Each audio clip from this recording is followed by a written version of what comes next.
Hey everybody, welcome back to the channel. In the last update you got from this V10 build, I took off the intake. Well, today we're taking it down to the straight short block.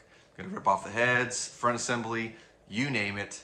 So without further ado, let's check out this Mint V10. Now, one of the worst parts about this being a Gen 1 block is that the thermostat is located in the very back. I don't know what Dodge was thinking, but in doing so, they had to run the coolant lines directly on top of the exhaust manifolds. So surprise, surprise, the original Vipers had cooling problems and I'm gonna correct it. Now these exhaust manifolds are cast iron. Thankfully, with this having 0 miles, they are extremely easy to remove. When I take these bad boys off, rest assured they are not going back on. The 99 to 2002 Vipers came with a tubular header, which actually gave it a 20 horsepower bump, and were a no-brainer for me. I've already got a set sitting on the shelf, ready to be installed.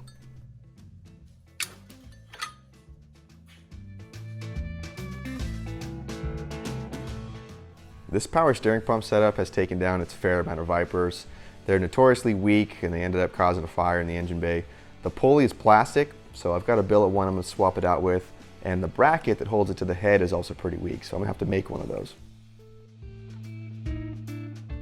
All right, now if I was only gonna be swapping the head gaskets today, all I'd have to do now is pull the heads and be done. I wouldn't have to worry about the front assembly down here.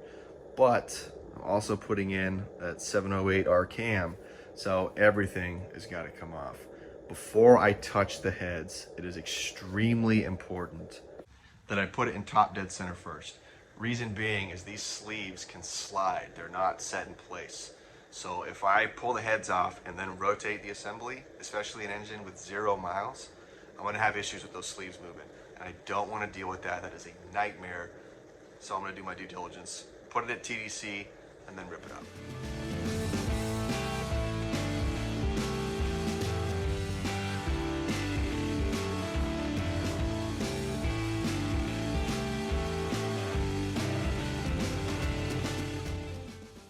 Forgot that I snapped the harmonic balancer puller last year with the dart, so I'll skip that part for now, head straight into the heads.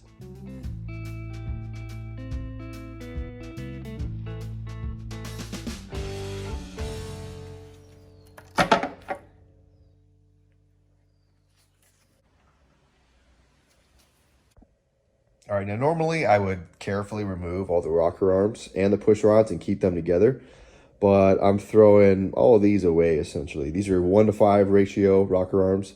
The second gen had 1:6 and the third 1:7. But I've got these bad boys I'm gonna be installing instead. These are 1:7 ratios. So you're gonna make that 708R cam just a little bit rowdier. Excited to hear it. Now these head bolts were originally only torqued down to like 25 or 30 pounds. So it's no surprise that they're coming off with very little effort. These are not torqued to yield, so I can reuse them. And while I thought about switching to ARP while I've got it all off, they don't make a kit, you'd have to piece it together. I'm just gonna go ahead and reuse these same bolts.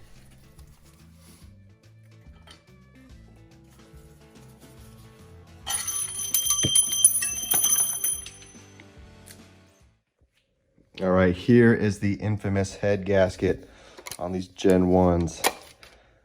So this is what continually failed to the point where I realized it was a composition.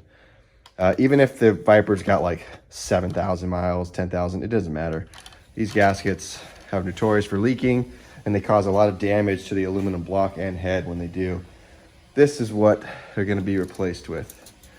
MLS head gaskets from Kinetic.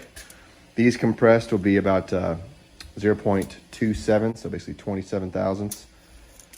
This is perfect. It's going to bump up compression just ever so slightly, but more importantly, it's going to seal and not leak. Now, while I get the head off, I'll show you what I'm talking about regarding the floating cylinder liner. You can see here, this is completely separate. They're all separate. So if you had an issue with one, you could pull them out. You don't want them to move at all when you got the head off because it's a nightmare. So when you have the head off on these Gen 1s, you never touch the rotating assembly, which is why I've put cylinder number 1 at top dead center as my reference point, just like any other engine. So now I'll be able to replace these head gaskets, get the cam swapped, do all that, and still reliably keep this one where I want it to. It's kind of cool too. You can see February 29th, 96. The block is dated like March 6th, so they put this whole thing together probably in the same week or so. Pretty cool.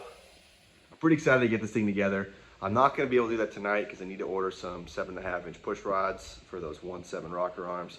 Plus, while I've got it as a short block, I'm going to go ahead, put it in the VIPER CUDA, test fit everything, see how it's working, place the heads on, just like set them on, make sure the firewall clears. All of the mocking needed, as it's way easier when it's just a short block. And then I'll pull it out, put everything back, the head gaskets, the camshaft. I'll do a video on all that, of course. And hopefully then I'll be able to wire it up and run it. So stay tuned. Thanks for watching. If you're not already, I would really appreciate you hitting the subscribe button. This is a fun project for me, and I'm really looking forward to getting Grandma's car back on the road and whooping some ass.